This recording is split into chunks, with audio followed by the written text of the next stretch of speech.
এই রকম ভর্তা ভাত হলে কারি না খেতে ভালো লাগে। আমার তো ভীষণই পছন্দের, অনেক পছন্দের এই ভর্তা করলাম। যারা আয়রন বা কি রক্ত শূন্যতায় ভুগছেন তারা কিন্তু এইভাবে এই ভর্তাটা তৈরি করে নিতে পারেন। আর অল্প সময়ে কিন্তু আয়রন বা কি রক্ত শূন্যতা দূর হয়, খেতেও হয় কিন্তু দুর্দান্ত মজার। যারা ভাত খেতে পারেন না তারাও কিন্তু 1 প্লেট ভাত অনায়াসে খেতে পারবেন, এতটা মজার হয়েছে। চলে যাব প্রস্তুত প্রণালীতে। এখানে নিয়েছি কিন্তু আমি 1 আঁটি পরিমাণে কলমি শাক। শাকগুলোকে কিন্তু আমি বেশ ভালো করে বেছে নিয়েছি। আর বাছার পরে কিন্তু জল দিয়ে এই শাকগুলোকে আমি বেশ ভালো করে ধুয়ে নেব, কারণ শাকের ভিতরে কিন্তু প্রচুর পরিমাণে বালু থাকে। শাকগুলো ধোয়া হয়ে গেছে। চলে যাব চুলায়। কড়াইতে আমি দিয়েছি 1/2 লিটার পরিমাণে জল। এখন আমি দিয়ে দিব ধুয়ে রাখা এই শাকগুলো। শাকগুলো কিন্তু দেখতেই পারছেন বন্ধুরা, আমি কিন্তু একটু ডাটা সহকারে নিয়েছি। আমি এখন শাকগুলো দিয়ে দিব। এই ভর্তাটা একবার খেলে আপনারা বারবার তৈরি করে খেতে চাইবেন, এতটাই মজার হয়। যাদের কষা পায়খানাও হয় না তাদেরও কিন্তু এই শাকটা কিন্তু ভীষণই উপকার। এখানে নিয়েছি আমি বেশ কিছুটা পরিমাণে রসুন, আর নিয়েছি আমি পেঁয়াজ, কাঁচামরিচ। ঝালটা আপনারা আপনাদের পছন্দ অনুযায়ী খাবেন, কে কীরকম ঝাল খেতে পছন্দ করেন। এখানে কিন্তু আমি কাঁচা পাকা 2 ধরনের কাঁচামরিচ নিয়েছি। আর দিয়ে দিব আমি 1/2 চামচ পরিমাণে লবণ। এখন কিন্তু চুলার আঁচটাকে আমি বাড়িয়ে এইভাবে পাতাগুলোকে সিদ্ধ করে নেব।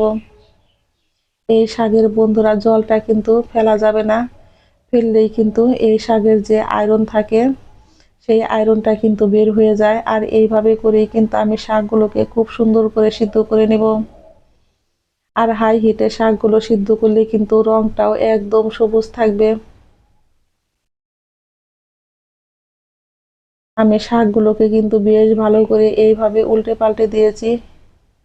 জলটা দেখতে পাচ্ছেন আমার কিন্তু প্রায় শুকিয়ে গেছে। আর জলটাকে কিন্তু আমি বেশ ভালো করে শুকিয়ে নেব, যাতে ভর্তার গায়ে একটু জল না থাকে। হ্যালো বন্ধুরা, সুলতা কুকিং রেসিপির পক্ষ থেকে সকলকে জানাই স্বাগত। এই পর্যায়ে আমার ভর্তার রেসিপি একটু যদি ভালো লেগে থাকে অবশ্যই একটা লাইক, কমেন্ট, শেয়ার এবং একটা সাবস্ক্রাইব করতে ভুলবেন না। আমার নতুন এবং পুরাতন সকল বন্ধুদের জানাই আমি অসংখ্য ধন্যবাদ। শাক থেকে কিন্তু জলটা শুকিয়ে গেছে। এখন আমি এর মধ্যে দিয়ে দিব সরিষার তেল। তেলটা দিয়ে কিন্তু আমি খুব ভালো করে আবারও ভেজে নিব। এখানে কিন্তু আমি 1 চামচ পরিমাণে তেল দিয়েছি। আর তেলটা দিয়েও কিন্তু আমি 2 থেকে 3 মিনিট এইভাবে খুব সুন্দর করে ভেজে নিয়েছি। শাকে কিন্তু একটু জল নেই, দেখতে পাচ্ছেন। শাকটাকে এক সাইড করে রেখে আমি দিয়ে দিব 1 চামচ পরিমাণে কালো জিরে। কালো জিরেটাও কিন্তু আমি খুব সুন্দর করে ভেজে নিব। কালো জিরেটা আমার ভাজা হয়ে গেছে। এখন আমি চুলায় থেকে নামিয়ে নেব।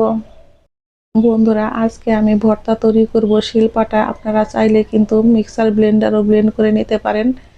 ভর্তা মানে শিলপাটা। শিলপাটায় ভর্তা করলে এর স্বাদ আর গন্ধ কিন্তু দুটাই মুখে লেগে থাকে, এতটাই মজার হয়। আর এই ভর্তাটার রঙও কিন্তু থাকবে একদম সবুজ।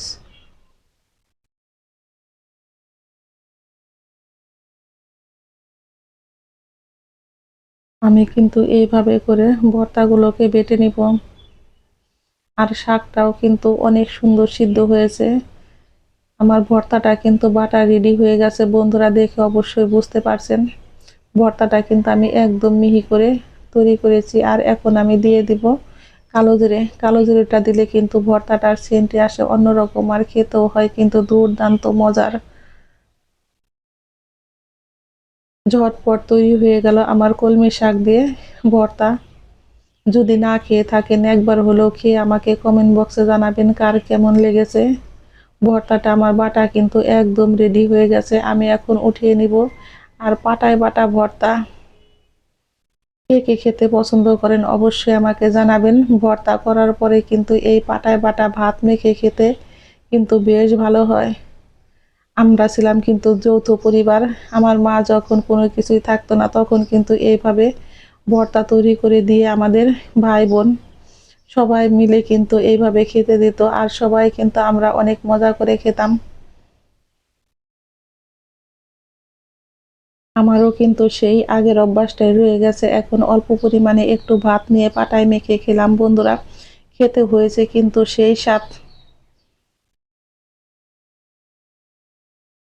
সকলেই ভালো থাকবেন, সুস্থ থাকবেন। আমি আবারও ফিরবো নতুন নতুন কোনো রেসিপি নিয়ে। আমার সকল বন্ধুদের জানাই আমি অসংখ্য ধন্যবাদ।